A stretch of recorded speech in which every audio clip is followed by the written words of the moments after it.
Leadership, potentially a shapeless concept. Government, perceived as overwhelmingly large. Put the two together, government leadership, and you can distill it down to big and cold.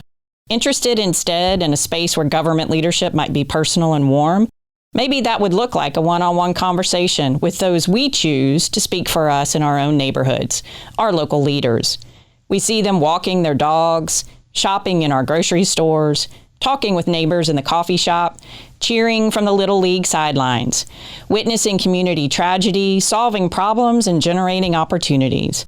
From Studio 67, I'm Ginger Delegal, and this is Pack and Chat, 670 seconds with Florida's local leaders.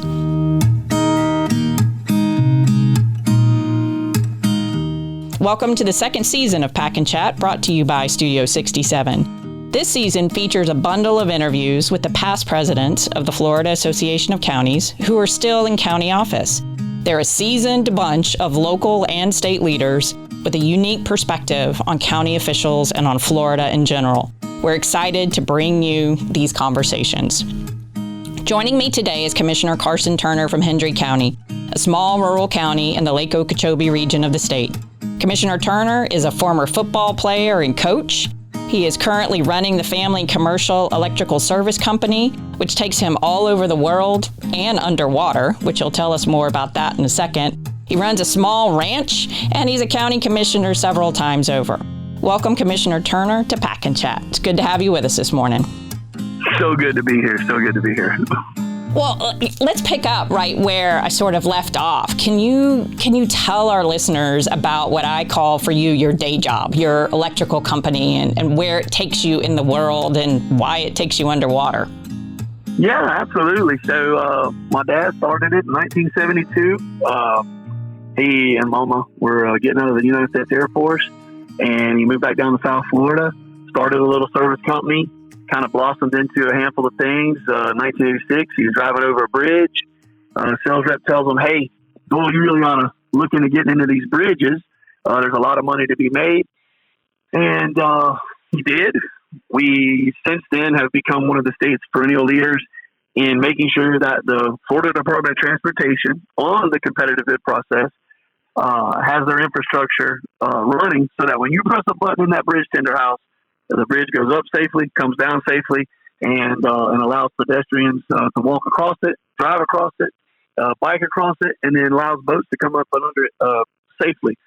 Couple that with, I'm 15 years old, looking at one of my daddy's plans, and we have a quote that was absurdly high to do the underground lightning protection system, because when those bridges get hit by lightning, it messes up a lot of stuff, so they have to have really high-end lightning protection systems. And he challenged me to put that lightning protection system in with my older brother at age 15. And quite frankly, we probably broke a number of laws doing it, but we did it. And that has blossomed into a heck of a commercial dive operation that I have really taken the reins over myself. And my brother's running our outside field in the electrical aspect. We've moved into water control structures, and we're moving into second generation ownership. And it's going to be interesting. The state of Florida is investing hundreds of millions of dollars, if correctly, billions of dollars into their infrastructure to keep moving people around safely. And we're part of that process. And it is a massive state. We bid work and perform work in almost 67 counties. And I'm fortunate enough to be in this role where I get to go out and look at our state and look at it with a fine-tooth comb. And, there's days where it breaks your heart when you're driving on, County Road, Highway 54 in Pasco County, and you see stuff that has been, you see flora and fauna that has been there for generations, and you go back by the next month, and next thing you know, that's a shopping center or a Publix or a housing development. But that's what they call development, and so we're trying to balance that out in the state. But I really do have to pinch myself sometimes at my job, because it allows me to go all over the state of Florida, and it really is enjoyable. It is an amazing state, and I often call Florida the true land of opportunity in this country even. I think that there are so many ways that people from all around the world and all around this country can start their lives here, finish out their lives here, become entrepreneurs, business people, community leaders. Really, the doors are open to Florida, which always makes me curious for those of you that sit in county office and are elected officials as to sort of your Florida story. So, Karson, how did you get here? How did you get to Florida? Yeah, that's a cool story, actually. So, Dad is born in Hong Kong on the United States Air Force Base, and Mama, his mama, my grandma, and his dad decided they're going to get out of the Air Force. They moved back to an area outside of Cairo, Georgia. The economy's not doing very well. In the interim, on the other side of the equation, there's a young lady named Karson Turner, but goes by Cricket, and my grandma and grandpa on that side. Grandpa has a third grade education. He is struggling in school in Jacksonville, Florida. And there's a lady that's in a vehicle coming down from Missouri called Grandma. They were in Maryville, Missouri. So I've always been told I'm stubborn as a Missouri mule, and I think it rings true. And Grandma and Grandpa met when he was 18, Grandma was 17. He was working at United States Sugar Corporation on the brakes that stop the train cars that bring the cane to and from the mill. And Grandma was filling up gas at a gas station at Baldry's Ceramic Shop. They met and fell in love, had Cricket. She was the first of 3 babies that they had. Dole was the second of 5 that Pete and Nina Turner had, just 15 miles across the county line in Glades County. So I've always joked and said I'm a half-bred to everyone. I'm half Glades and half Hendry County. Cricket and Dole had me. I was a mistake. I came along way after the other 2 older brothers. And born in Pahokee, Florida, we really were growing the company when I hit the ground running. But it's just amazing how my family on both sides is tied to Georgia and then Missouri, and then they resettled down here in South Florida. We've never looked back. Now all the family is in the Hendry County area, and it's just been an amazing experience. And I was blessed, Ginger, to be raised by an outdoorsman that had 2 older brothers that we were not allowed to stay inside. So he really expressed upon us to understand this state. And routinely on like a Martin Luther King weekend or a Labor Day or a Memorial Day or whatever it was that we had a 3-day weekend, my brother Kevin and I would get this mysterious illness around 11 a.m. on Thursday, and Doyle would come up to the school with the boat hooked up to the back of the truck. And the principal going, "Really, Doyle? They got to go see the doctor." He said, "Mr. Espinosa, I'm sorry. These boys have got to go get checked out by the doctor, and I've got to get them." And so we'd load up in an F-150 single cab, and we'd drive all the way down to Everglades National Park in Flamingo and have a blast on a 3-day weekend. That's awesome. And yeah, it was absolutely awesome. So you've been all over the world with jobs, not only, as a football player, but also obviously in your electrical service company. But I mean, you even vacation all over the world. So why do you stay in Florida? I stay in Florida because I have luck between my toes. I've tried to have the concept of even thinking about, I want to have a second home or something somewhere else if I'm fortunate enough to ever get to that bracket. And I can't do it. I can't pull the trigger. The peninsula is bred through me. It routinely shocks me with its awe and beauty, with its destruction, with its opportunity, as you talked about. You go down to Everglades National Park and you sail up on Cape Sable, or you ride up on the Northwest Cape or Shark River Slough or Lossman's River, and I can go on and on with just different points, Highlands Beach. And these are areas that, I'm sorry, but, the Spanish conquistadors came around the corner.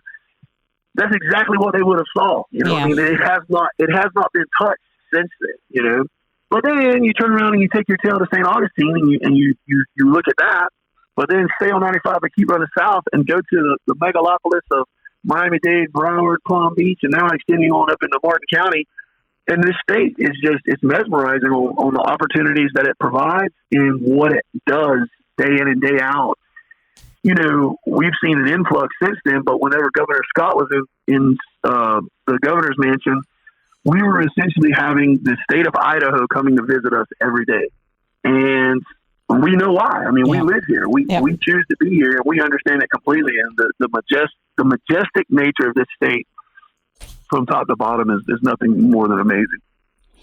So in all of that majesty, at some point, you must have been struck by lightning in order to decide to run for county commission.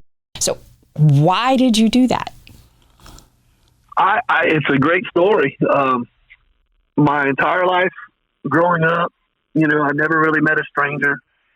My grandpa, the one that had the third grade education, was a huge mentor of mine. I'd sit out on the porch with him until the mosquitoes came, and we'd have to go inside, and he'd be smoking his Marlboro or Advantage Light, drinking his old Milwaukee, telling me I can't do these things when I get older. And sounds like a grandpa. He was, man. We would listen to talk radio, and it was amazing how many people would drop in to talk to my grandpa and get advice on whatever. And a gentleman that routinely was Sheriff Earl Dice, and then it was Sheriff Sermon Dice. And it was an amazing experience to witness that at an early age. And then Grandpa would see how I interacted with people my own age, and then with other adults and stuff. And he would say, "Boy, you're going to be sheriff of this county one day. You're going to be sheriff of this county one day." Well, then as I start to get into, my own educational experiences, and I hit middle school and I hit high school, and you start seeing the signs go up and all that, I kind of made a decision that I was going to run for school board. I love education. I loved athletics. I wanted to be able to make an influence on the educational aspects of my small county. Well, then I'm sitting as a 10th grader in a Denny's off of J.T. Butler Boulevard Ridge in Jacksonville in Duval County, and I'm reading the Jacksonville Times-Union with my dad. We would read newspapers. I still do to this day. I read the Palm Beach Post and the Fort Myers News Press and the Sun Sentinel and the Miami Herald almost daily, cover to cover. But anyway, I'm sitting in there and I'm reading the Jacksonville Times-Union with my dad, and I read that the school superintendent for Duval County was making $260,000 a year. He was about to get fired. He had a very contentious meeting, and he was appointed. And I knew that the school superintendent in Hendry County and Glades County, for that matter, were both elected. Mm-hmm. And so it opened up this huge conversation with my dad about what does it mean to be appointed versus elected, what's better versus what's worse. And it just really kind of stunned me, all the different facets of that. Fast forward 14 or 15 years, and I am just finishing up a college football coaching career. I've got my undergrad degree sitting on a shelf. I walk into my hometown bank. I am done coaching at Florida Atlantic University and getting ready to move back to Clemson full time and get back into the family company.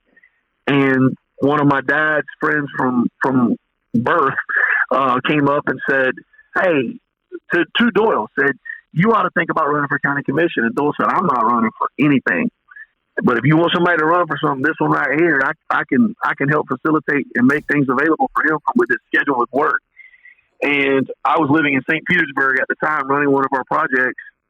Had a long thought process about it, kind of melded it all down. Decided to go to a school board meeting. Went to a school board meeting in 2 neighboring counties.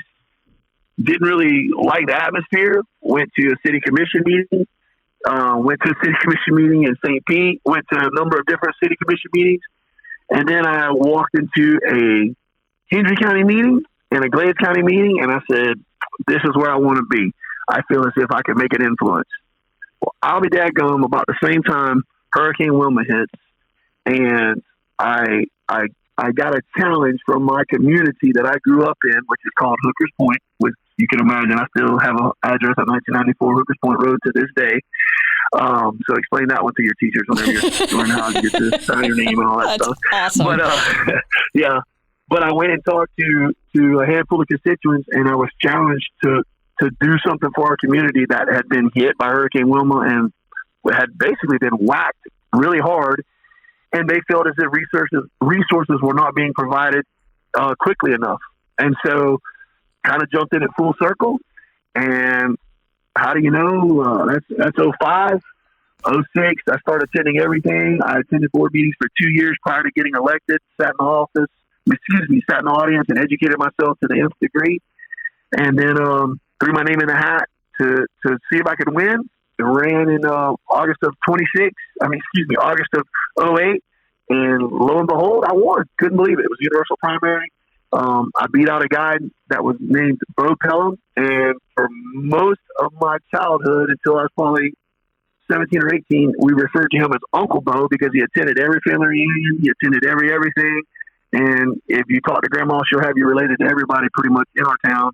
And through like 7 cousins away and one grandma to somebody else, he was somehow related. So we just called him Uncle Bo. And that was kind of odd whenever you beat that guy. But long story long, that's how I became a commissioner. And I have really enjoyed it since then. It has been one of the great joys of my life, being able to influence policy and also help people that are in desperate need from time to time.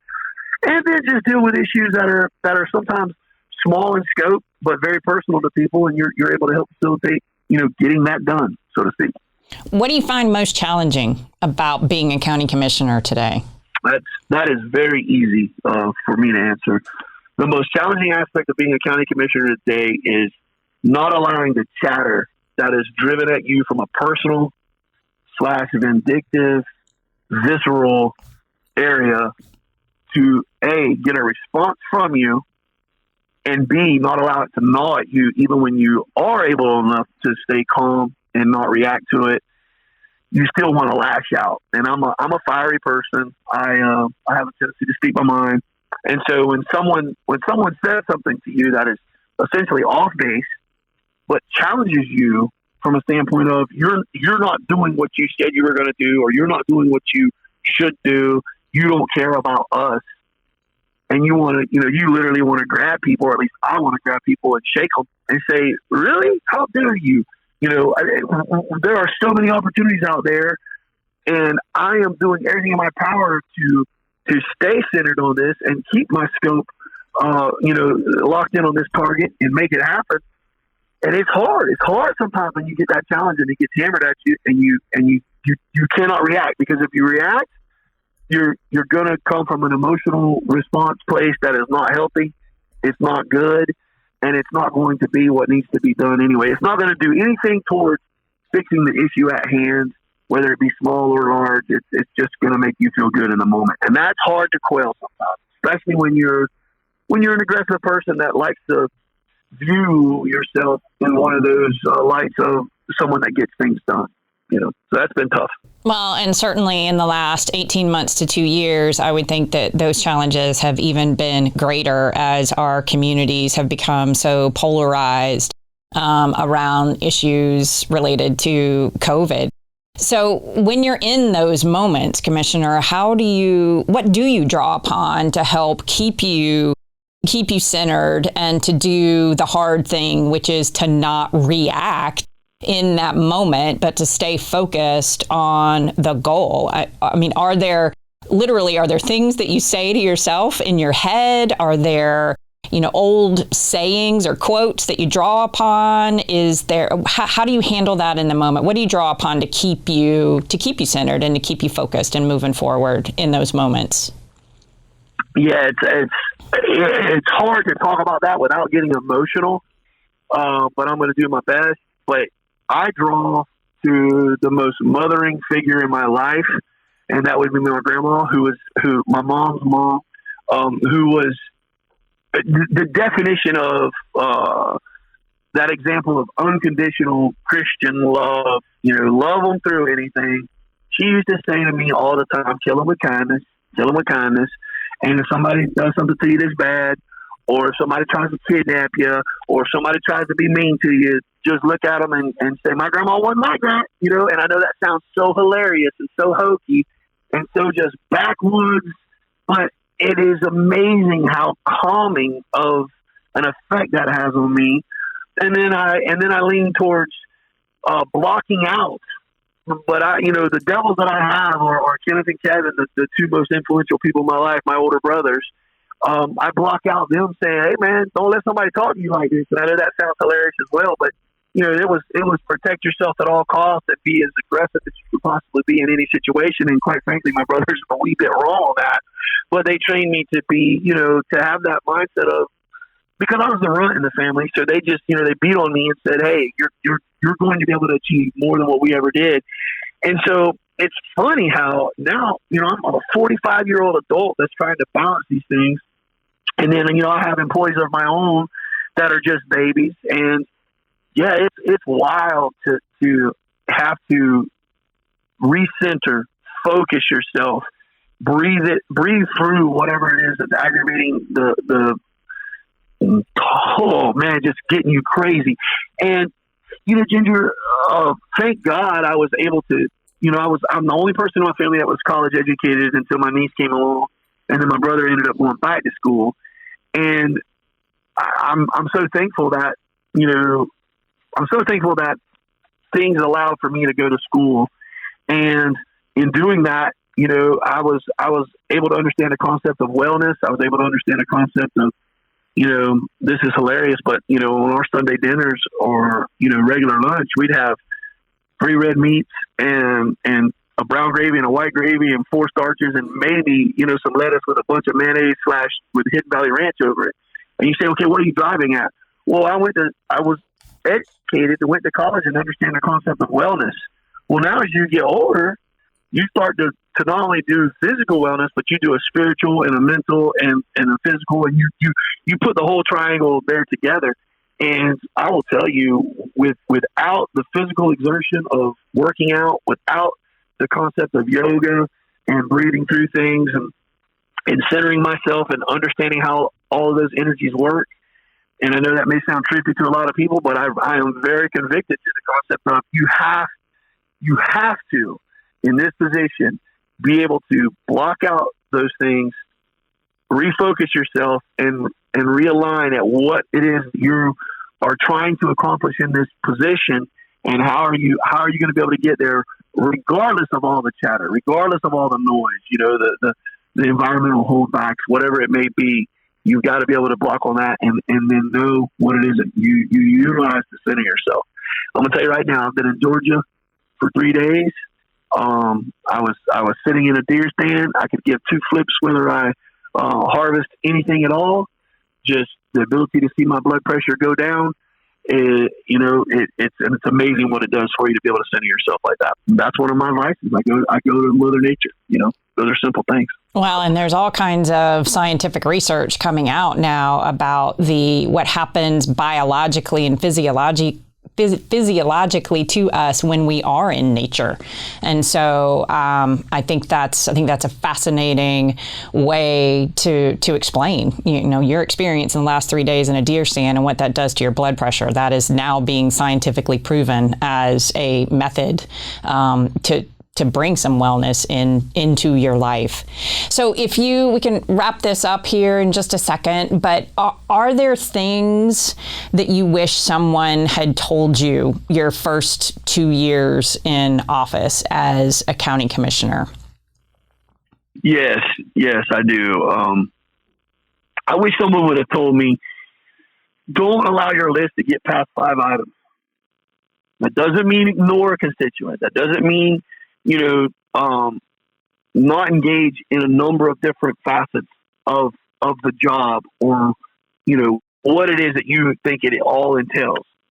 But don't allow your to-do list as it relates to things you want to accomplish to get past 3 to 5 items.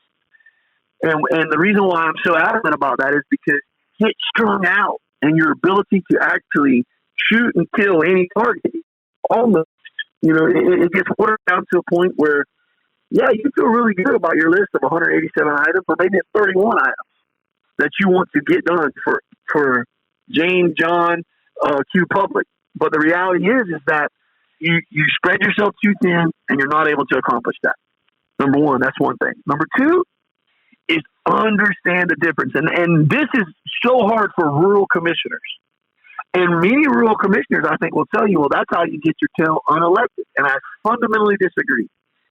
And the point I'm going to make here is don't drill in on the day-to-day work of what it is that your staff is supposed to do. Let staff do their job. Let staff decide where the pothole is for Miss Janine that needs to get fixed, or for Mr. Smith that needs to get fixed, or the ditch that has the plug in it. You can relay that message to staff. But in no way, shape, or form should you be out there physically trying to perform that work. And I think in our rural counties especially, we are notorious for this. And you go back to the structure of how they were established. I mean, you go back just probably 12, 15, maybe even less years ago, and there was a road and bridge commissioner. There was a recreation commissioner. There was, there was a public service commissioner. Oh, that's exactly right. And I think that's bled through generationally, Yep. And so you've got to work that out. But those are things that we've got to get away from, because in 67 counties, in a state that has the magnitude that we have, I don't care if it's Liberty, I don't care if it's Glades, I don't care if it's Wakulla, Hendry, you name it. Yeah, are we the same animal as Miami-Dade, Broward, the Big Seven, Duval, and some of these other horses in there that are growing like a weed? Absolutely not. We are in no way, shape, or form the same animal that they are. But I can guarantee you that when you start mixing that up and you start getting into the day-to-day activities, you redirect so much good energy that the county administrator and the staff superintendents have laid out that you ultimately shoot the county in the foot, because a commissioner, unfortunately, and right, wrong, or indifferent, waves a lot of power. A lot of influence is probably the better way of saying it, more diplomatically, if you will, in small counties and in big counties alike. But if you start getting in there and you start telling that guy, hey, man, you need to mow that side of the road versus this side first, because, man, yeah, I know that sounds maybe shocking to some people, but that's one of the things I wish that people would have told me, because I think I towed the line of the happy balance there, but I do think that I was a little bit too involved early. And in turn, I see it from other commissioners throughout, and I try to challenge them. I try to say, hey, listen, remember, that's not our job. It's not our job. And it's hard. It's hard for people to, they look at it as if they're letting go or forfeiting something that they earned the right whenever the constituents put them into the position. And the constituents didn't put you in the position to efficiently mow the grass. They put you in the position to make sure the budget's balanced, to be as efficient as you can with the overall operations of that county, and make sure that either your county attorney or the people that represent you from a legal counsel standpoint or the county administrator are getting the job done. That's what they want from us. That's awesome. Thank you. I appreciate your time very much today, Commissioner Turner. We're going to let you go, but that's a wrap here from Studio 67. We look forward to another Pack and Chat episode next week. We'll talk to you soon.